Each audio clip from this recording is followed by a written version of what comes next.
We are recording. All right, here we go. So, welcome everybody. Move this up. This has been a full day of very informative presentations, and Rachel and I are happy to have you all here. I am Alicia Mohammed. I am the Associate Director for Retention Initiatives in the James Center. And I'm Vaishal Miller. I'm the director of our doctoral program in educational leadership in the College of Education, and I work in the Leadership and Educational Studies department. So today, the presentation that we are working through is called Adaptive Leadership, a discussion, and we are going to walk you all through some of the basics of adaptive leadership principles in this session, and we've incorporated some discussion for you all to work through some of the framework basics. And then we're going to close out with some next steps in how to implement some of these processes. So we'll go to the next slide. Yeah, first question, how's everybody doing? In terms of protocol today, we're not going around and doing introductions because the sessions are short, but we thought it was important just to find out how everybody's feeling and doing. So if you put a note in the chat if you're like excited or overwhelmed or whatever you're feeling right now. And if anybody wants to say a word about that, you're welcome. Or we can just look to the chat.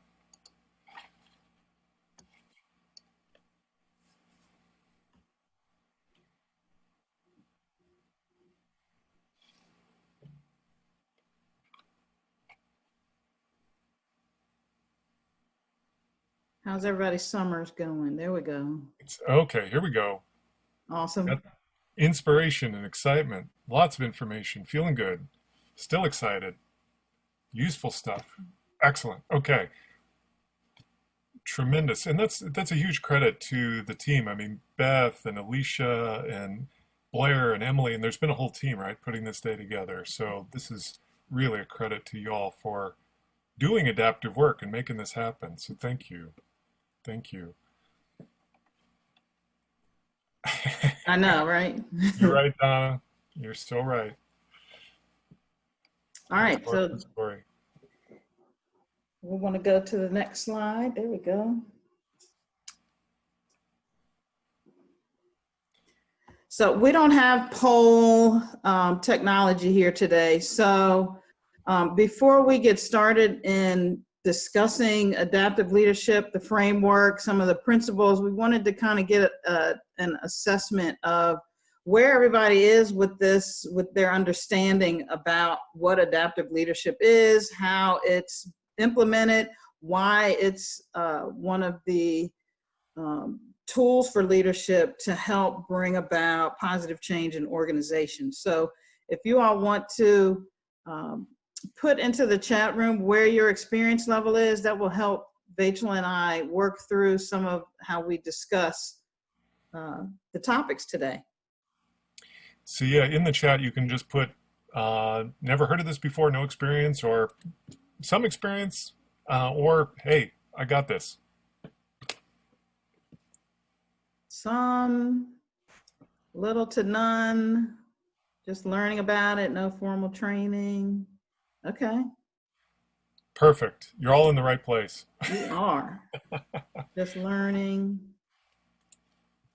So I will say before we get started that adaptive leadership is particularly useful in educational settings and settings where the human element is a large component of the work, such as education, higher ed, K-12. It is a way to navigate spaces, particularly around values, orientations, belief systems, and getting people to think about their values and belief systems in new ways to promote positive change in their institutions. Absolutely. And Kim, what you said is so right on. This is what we've been doing, and that's exactly what we're going to be talking about. So hopefully you all are gonna get some learning today.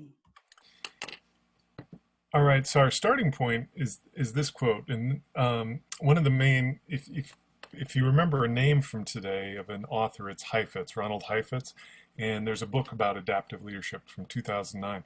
One of the quotes from the book is, "Adaptive leadership is about appreciating the elegance and tenacity," and that's probably the word to underline there, tenacity of the status quo, meaning that the way we do things has a deep weight and momentum all its own that is really hard to interrupt.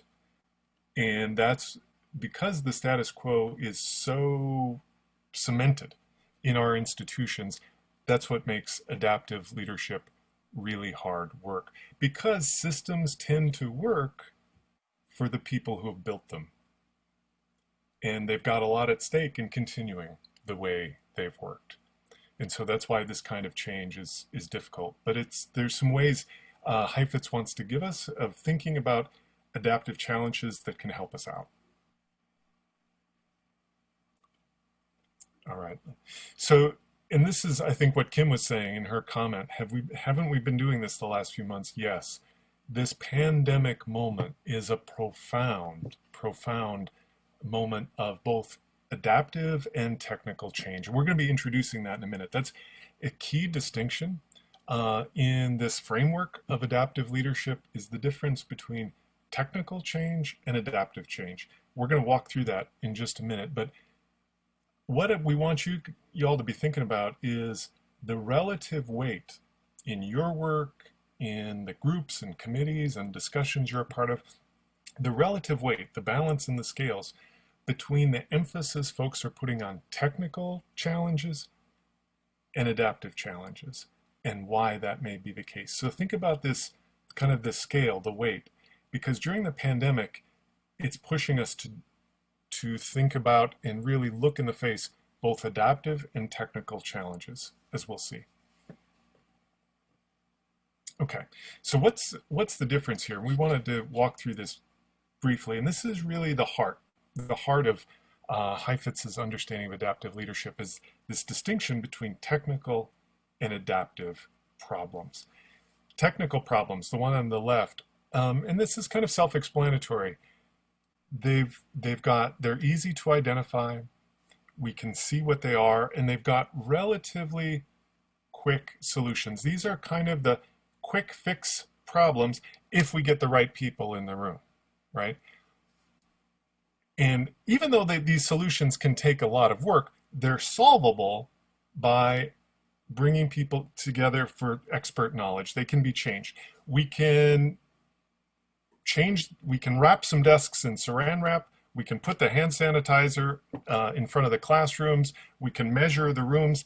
In a sense, the part about figuring out social distancing in classrooms in the pandemic context, that's a technical challenge. The word easy may not be appropriate here in the sense that it's difficult work, but it's doable with the application of expert knowledge. On the adaptive side, these are more difficult because it's what's underneath.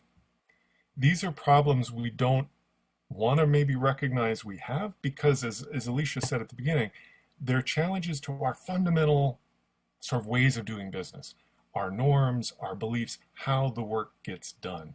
They're at a deeper level, and that's what makes them adaptive. And it takes a whole group of people to do it because everybody kind of has to change the way they think.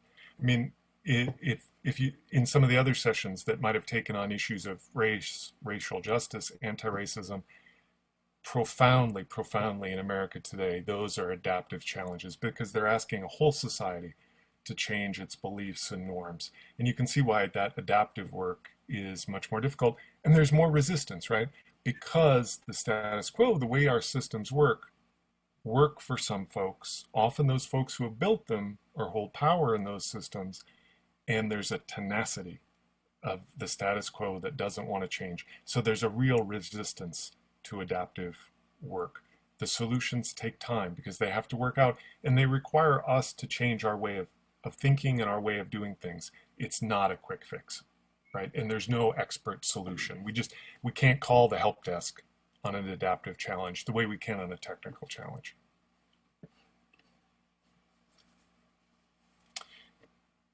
Alicia, you want to introduce the questions? So sure.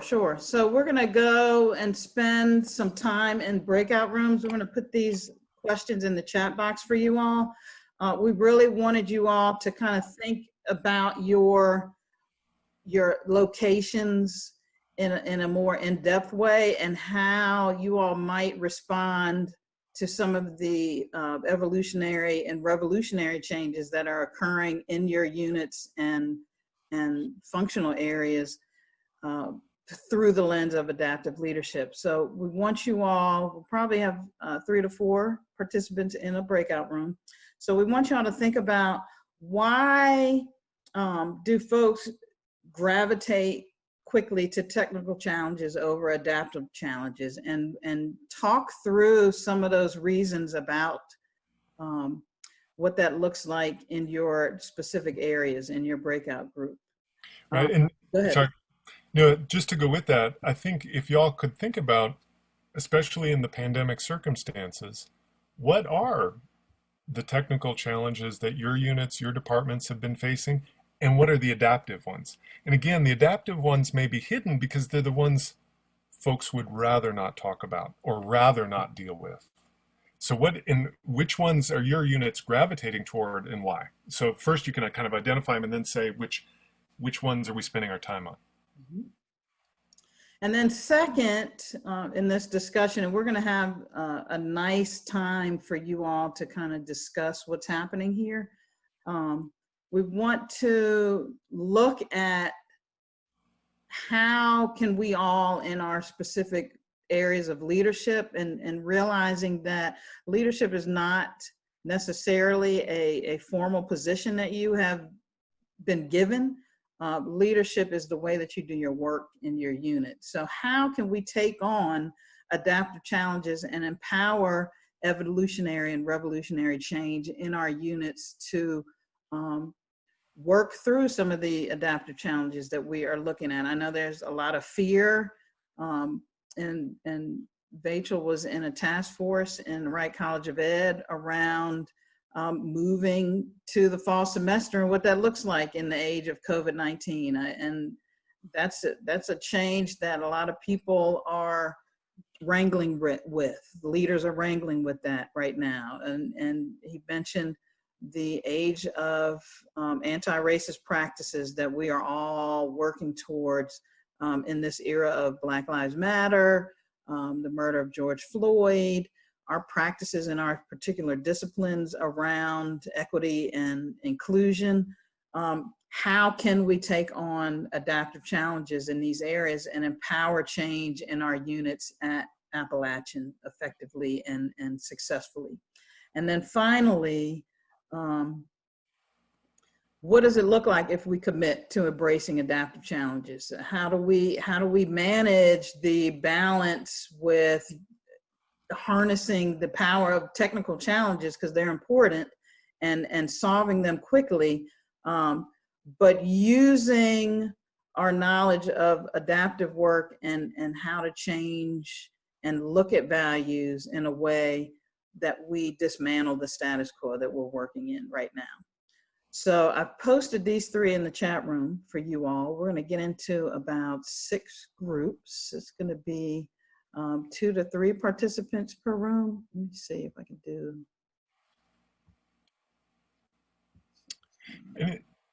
While we're putting up the group, anything y'all want to, this is a lot fast, anything y'all want to clarify before we go into the discussion?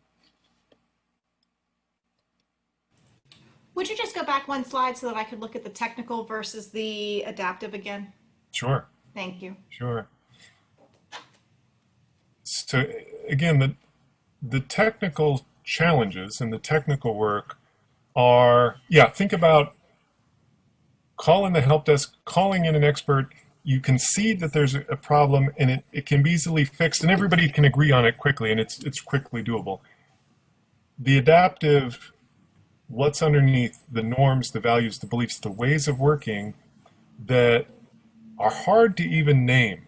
It's hard to even put it on the table because it is the table. It's sort of the way we work. And and it's much more complicated. But as Alicia said, for the moment we're in, both the racial justice and the pandemic is calling us to do both. And one of the things HIFIT says is technical challenges and adaptive challenges often get bundled together. So part of what we want to do in these questions is see if we can tease them apart and see which of the things we're facing now in our pandemic moment are technical, which are adaptive, and which way is our organization leaning, and what's the challenge for kind of the bigger leadership work that this calls us to. All right, so I just reposted the questions. I'm gonna move everybody into rooms now. So here we go.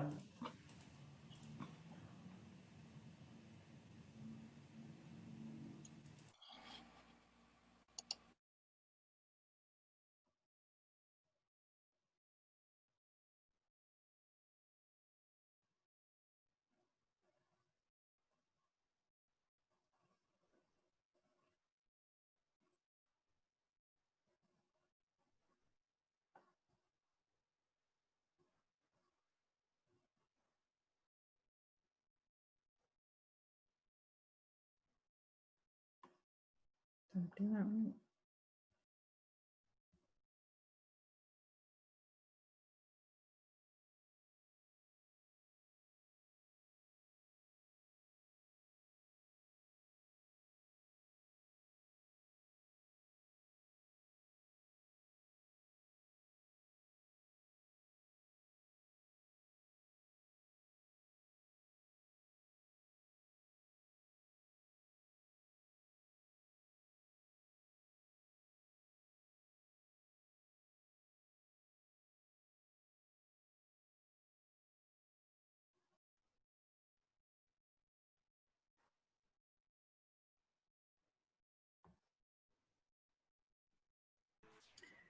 Hey, you all, how are you? All right, how are you doing? Okay. So this is a lot of heady work when doing adaptive leadership. As we had mentioned earlier, a lot of people are not comfortable doing this work. So I just want to kind of get your ideas about, one, what do y'all think about the two levels of engagement as an adaptive leader and working with technical and adaptive challenges? I think personally, the reason that I think it's easier to gravitate towards technical challenges over adaptive challenges is it's like, as an example, I used to manage a restaurant, and the dish machine would break down in a very predictable way once or twice a week. And so the technical challenge is there was a part that you had to pull out, clear the gunk out, and then put back in. And that was real quick, real easy, real simple to do, and didn't require it required a really specific set of knowledge, how to pull the part out, degunk it, and put it back in. Mm-hmm. Whereas I guess the more adaptive thing would have been replace the part, service the dish machine, maybe get an entire new thing. Mm-hmm. Of course, the obstacle there was it mostly works. Mm-hmm. What were some of the people things that you encountered in restaurant? I think a restaurant is an excellent example of adaptive and technical challenges. More on the people side, there's one of the things that we tried to, I don't know if this was adaptive or not, but I'd like to think it was the philosophy towards customer service. The technical answer of if somebody asks what comes on a sandwich, you've been asked that 1,000 times today, and so you just real mindlessly rattle it off. Whereas I think that the more the adaptive leadership challenge there would be to impart to employees that even though this is the 1,000th time you've answered this question today, it's not the 1,000th time that this person is asked. Mm-hmm, mm-hmm. So you know, if you, from their standpoint, they think that you're annoyed because they asked a perfectly reasonable question, even though this question that literally every person asks. And so it's more about changing attitudes and changing like structures than just, you know, putting a piece of duct tape over a problem. Go ahead. That's all I got. I can relate to that in advising, and Karen, I know we kind of do similar work. I know that I see a large number of students on a daily basis that literally have the same question, one after the other. And I have to stay in the moment with them to make sure that they are getting the answer in a way that it's fresh and not that they're the 50th student that I've spoken to today, right? Yes. I think that's a good example. What about you, Karen?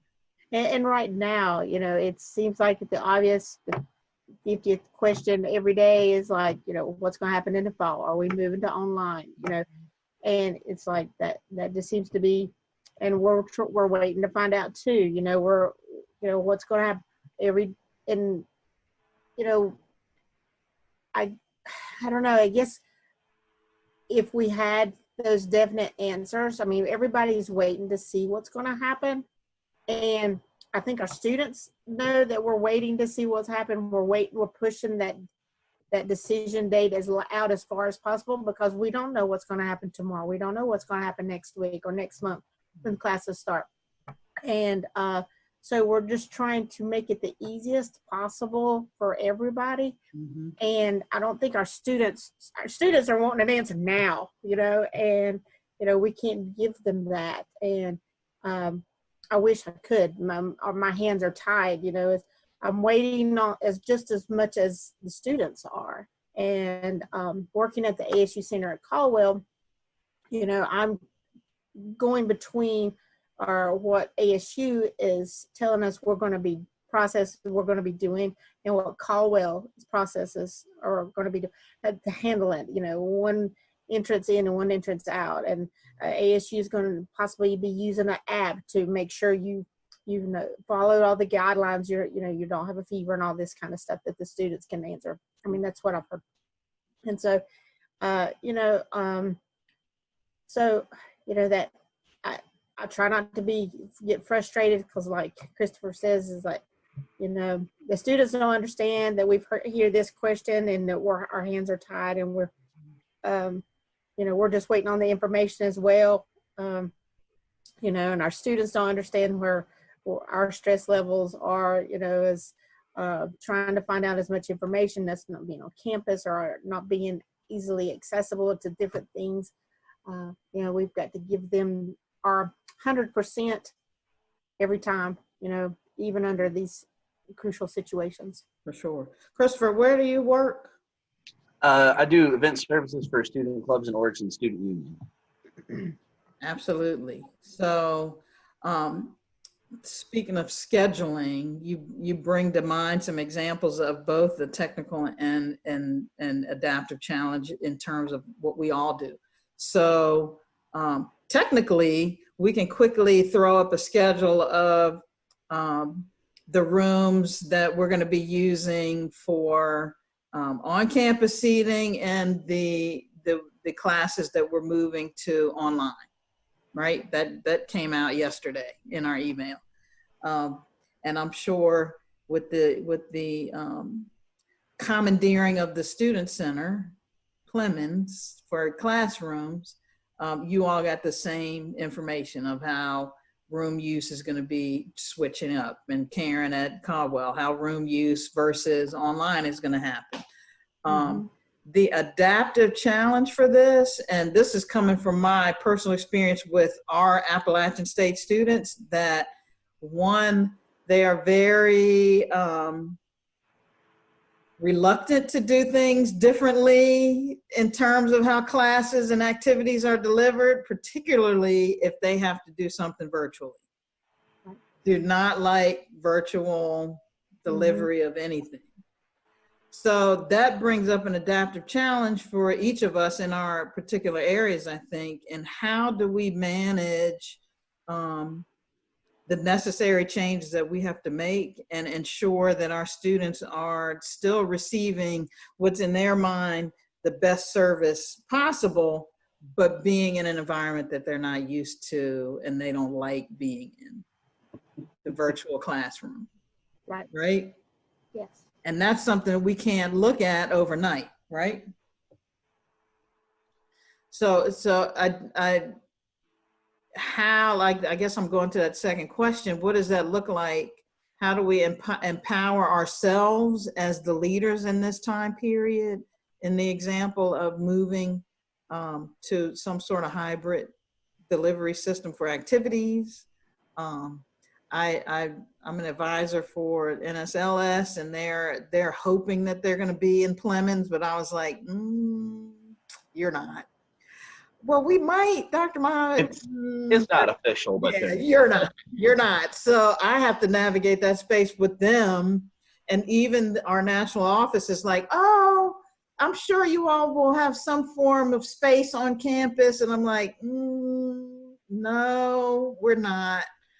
So how do we bring about some synergy with the people that we serve that are facing this particular challenge with COVID? Like, how are you all navigating that space?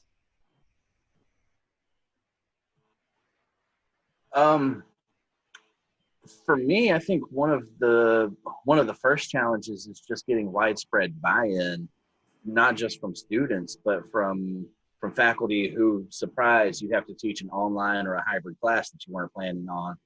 And even from community member, people in Boone who go, oh, the college is going all online now. An online degree is worthless. And I'm like, I got my entire master's degree online, and I feel like I did pretty well. Same here, Christopher. But I also had professors who knew that they were teaching an online class going into it and had designed their entire curriculum around it being online. So that's the drawback, is that we have a lot of professors who don't want to teach online, who genuinely believe that online or hybrid classes aren't going to be as good. And so I think that we have to get buy-in from them and almost empower our faculty to be like, the class is going to be as good as you make it. And it's a huge adaptive challenge. Yeah, exactly. But then also for students who, I know that for a lot of our students, the reason that they come to App State as opposed to ECU or UNC Charlotte is because they want to be in the mountains. right. And so then there's this is what we've been talking about on the student affairs side, is how do we keep our students connected to the campus? How do we still make them feel like they're part of the Appalachian family, like their student fees are going towards something worthwhile, like my salary. Right. But how do we completely unprecedentedly engage with students in ways that we never have before? And so it's changing the entire structure, changing the entire system, changing our entire attitude about how we deliver not just academics, but co-curricular engagement as well. And that's the challenge. And I'll be honest, if I had the answer, I'd have called up Dr. Everts and told her about it. Correct. That is correct. Yeah. That's a perfect summary of an adaptive challenge that cannot be solved overnight. And I know that at Caldwell, Karen, our students, Yes. they've always wanted that. Especially the touch. group that's happening. Yes, we've always had that connection. We've tried to provide that Appalachian experience to them at the ASU Center at Caldwell. But it's been different, and I've watched the group me conversations over the last 6 months about when we decided to split up the split the last cohort, the 2019 cohort, into two because it had grown so much, and trying to make that work, that adaptive, because they went from basically 30 students to 15 students, and it's class, cohort 1 and cohort 2. And now the conversations now about the classes being online and how that's going to work. And yes, we've got some professors that are more skilled than others as being online, but we also have classes that work better for the elementary ed program online. Those lecture type classes, yes, they might probably be better done, but then there's those other hands-on classes that it's going to be difficult. Mhm. It's going to be difficult. And with us running the hybrid online cohort in Hickory, that was supposed to be in our first experiment with how this was going to work. Mm. And then COVID changed everything up, and now we're all, everything's that way.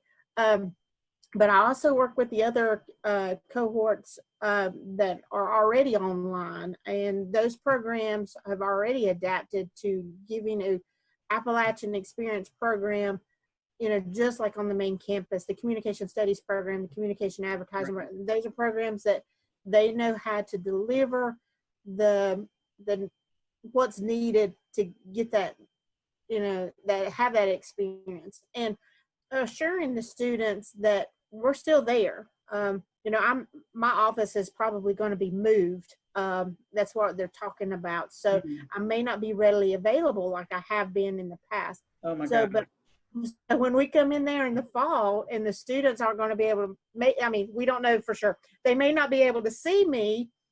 I want them to know that I'm still there and I'm still reachable. I might be in another building, but I'm still going to be, I'm going to be right there. I'm going to be supportive of them, and they can still come see me. Same thing with the faculty. I want them to all know that, hey, we're going to be there for you, provide the same services as before, even more so. If you need help with something else, still call on us.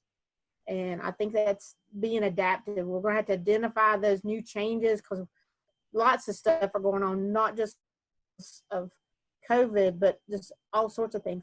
And just be ready for change. Don't close your mind off. Just be ready to open it up and look for those opportunities to go the extra step to make that experience worthwhile for both the professors and the students. Mm-hmm. I think Christopher brought up a good point about buy-in. Mm-hmm. And I think everybody's at different levels. And I know that your students, Karen, are going to have a fit when they can't walk into the front of the center and see you. Yes. That happened don't to know. us in the James Center. And it took, I would say, in our transition to, that quick transition to doing things virtually, it took a couple of weeks for students to understand what advising by Zoom, that it would actually work. They didn't believe it. And until we got them involved with that process, then they were like, oh, I wish I could have done this earlier. Now, the distance ed student, we didn't need to get buy-in from them because we had already been doing that. But I think the values that Chris brought up around App State being an institution where people come here for the nature portion, but I think our institution has a reputation for being very family oriented and intimately involved with each other in face-to-face environments. And I can go to Christopher's office and talk to Christopher whenever I need to, regardless of whether I called Christopher or not. Students have a very open understanding about the service that we provide as staff and faculty at App State. And I think that we're going to see a lot of students, even in student programming, Chris, like people are going to miss going to concerts. Or we had to cancel the alternative prom at Legends because of the COVID this year, and students were pretty upset about it. So I think that this is going to be an ongoing adaptive challenge in helping students to understand this new way of doing things at App State. Mhm. Like it's a whole new Appalachian way. Yes, my son is actually going to be starting this fall at UNC Wilmington.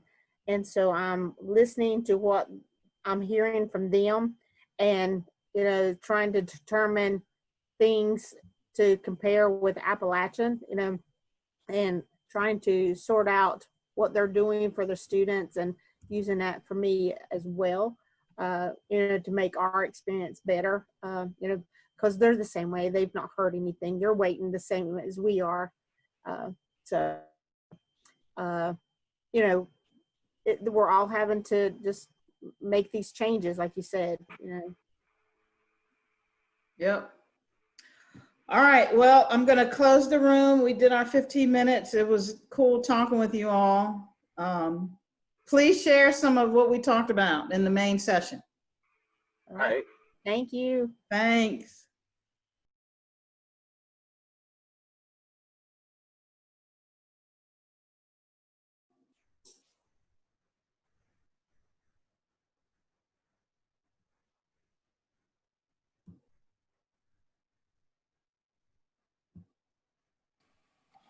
Hey, y'all, welcome back. I know you all weren't anticipating this heady stuff today, but Rachel and I have pretty, I think, in-depth feelings about adaptive leadership and how we can capitalize on some of these principles, particularly as we are going into an uncertain fall semester with student perceptions of the Appalachian Way. We were talking about that in our small breakout room. The Appalachian Way for a lot of our students is I get to go to Dr. Muhammad's office whenever I feel like, because she's going to be there. I'm assuming she's already there, and she's going to be able to talk to me even if she has somebody in her office, right? And not being able to do that is going to be a pretty huge adaptive challenge for us as practitioners at App State and how we handle our students. Yeah. Yeah, so we invite y'all, what popped for y'all about this difference between the technical and adaptive, and where your units, your organization has been leaning further, and which side, and then how do you maintain the energy, the evolutionary, revolutionary energy of adaptive change in moments like this?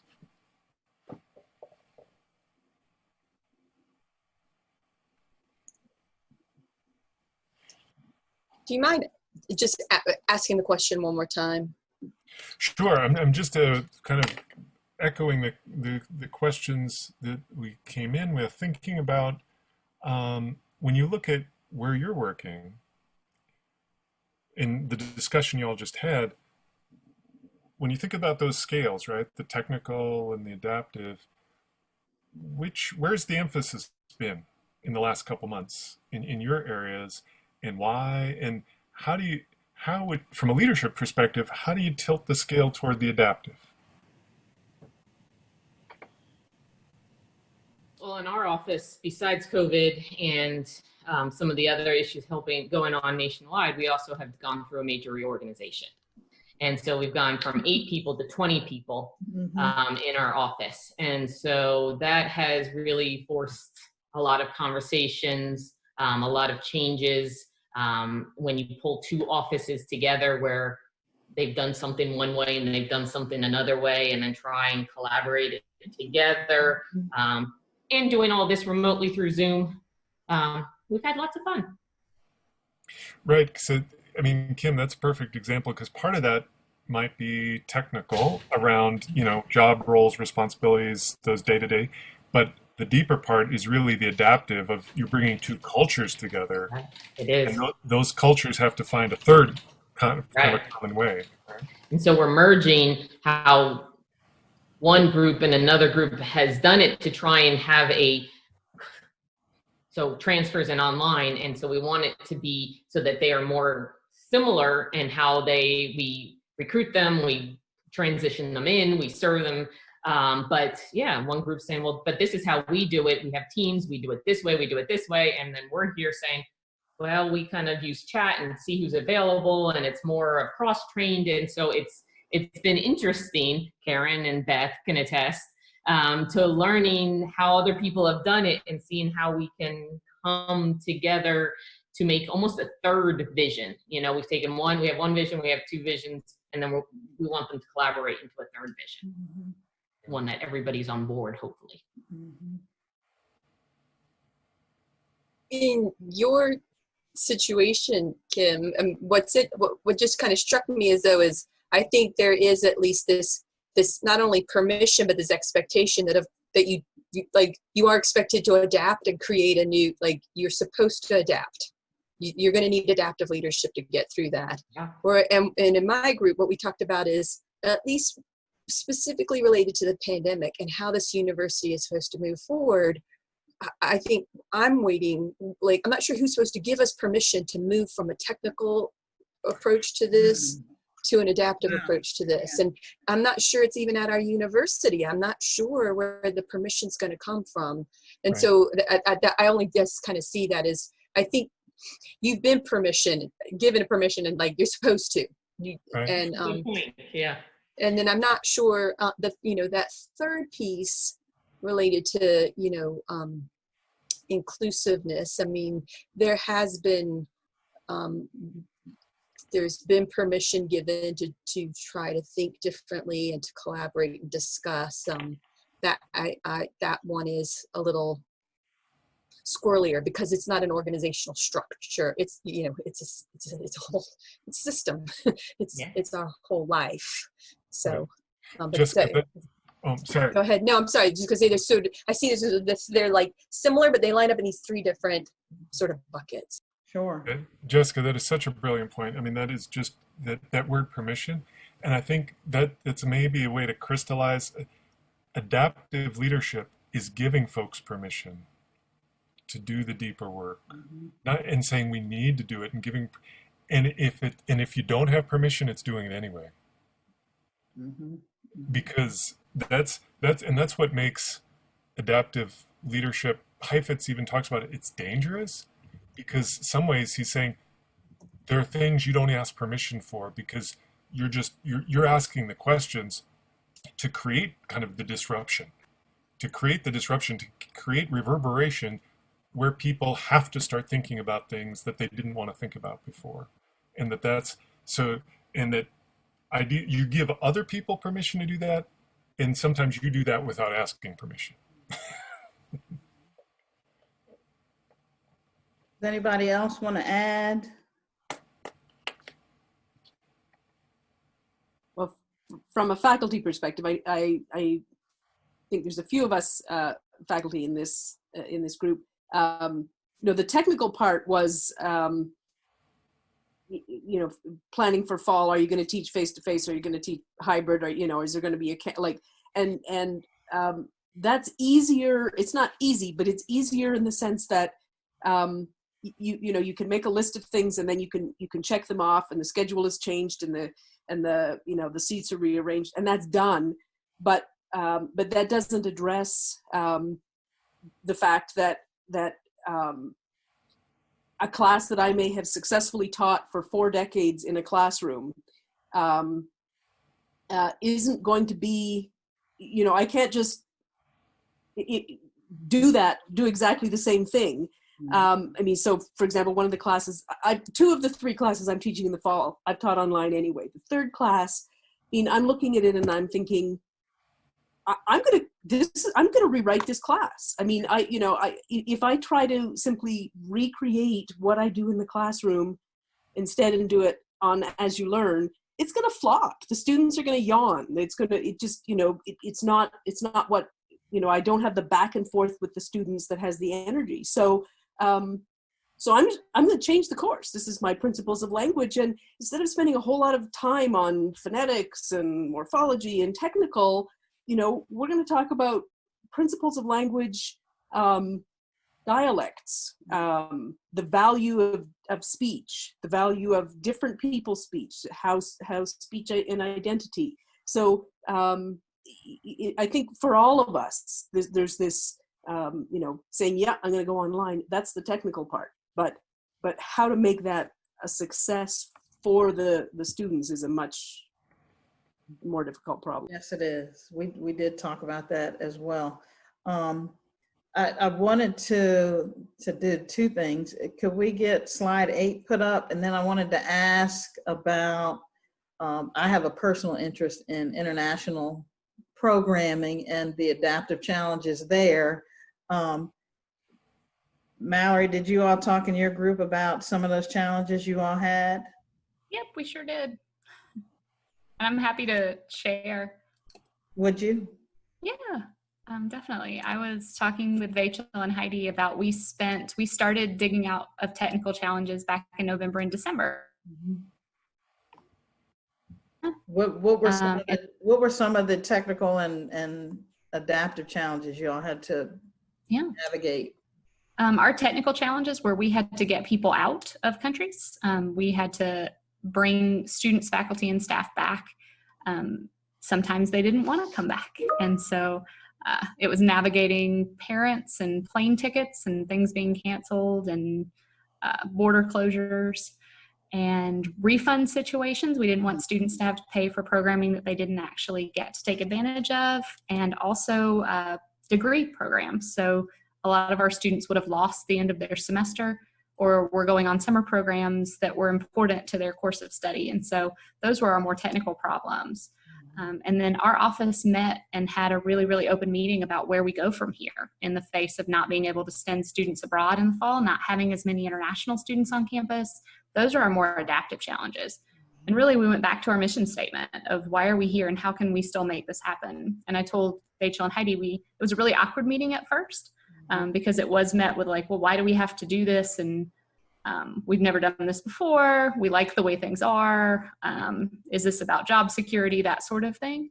But it turned into just a plethora of ideas, and people were throwing ideas out that we really wouldn't have thought of otherwise. Our director, our associate vice chancellor, at one point told us something that he'd gotten from his professional organization that was never miss the opportunity within a crisis.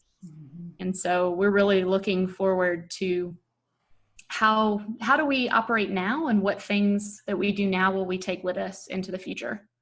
So we don't know when things will be back to normal. Exactly. Or if they will. If they're going to be back to normal, right? Yeah. So I'm not going to thank you, Mallory, for that. That you've hit some of the key points on this 6-step leadership practice framework that Heifetz has identified for folks who are interested in adopting some of these practices. And you mentioned about getting buy-in and, you know, helping to reassure folks that this is something that we need to do. It's going to be good for students. It's going to be good for the office because of where we are in. You all kind of took a look at what was happening and made decisions based on that. The biggest piece to this framework, I think, comes in the last 3 bullets of this leadership practice, is giving the work to the subject matter experts, is what I like to call them, those who have the capacity to move the team forward in our adaptive challenges, who are the experts in certain processes, makes moving these challenges forward and solving them easier. I'm not going to say easy, just easier. So when we know the strengths and weaknesses of our team, we can assign tasks and roles with a surety that we know that we're going to make some sort of positive progress. And then adaptive leaders they do well at managing conflict and stress. And you may be an adaptive leader that understands the big picture, but you might have somebody on your team that is a perfect salve to put the balm of Gilead for your stressed out team members, and they can do the job of keeping everybody on task and working freely in a safe space to get this work done. Because like the last one says, there is fear around dealing with adaptive challenges, and we need to be able to help our teams move forward. So thanks for that. And can we go to the next slide? Right. Alicia, I love what you said, and that that sense of creating space for people to have a crisis, but without fear. It's like stimulating tension, but not fearfully. That's the art, I think, of adaptive leadership. Here's what Heifetz says: when change requires you to challenge people's familiar reality can be difficult, can be dangerous. And across sectors, people can feel threatened. But the adaptive work is finding a way through. And Alicia's put here, there's a link that you'd be able to find. There's an adaptive leadership network as a professional resource with the goals of supporting genuine and hopeful leaders, helping people grow in resilience, and supporting each other through this kind of adaptive work. So we wanted to leave you with that as a resource if you wanted to come back to this idea of leadership, because it is so, for us, it's so germane. It's so much our reality now, is the call to adaptive work, both in terms of racial justice and in terms of the pandemic. And put those two together is we've all got a lot of adaptive work to do wherever we stand. So thank you all for coming to our session.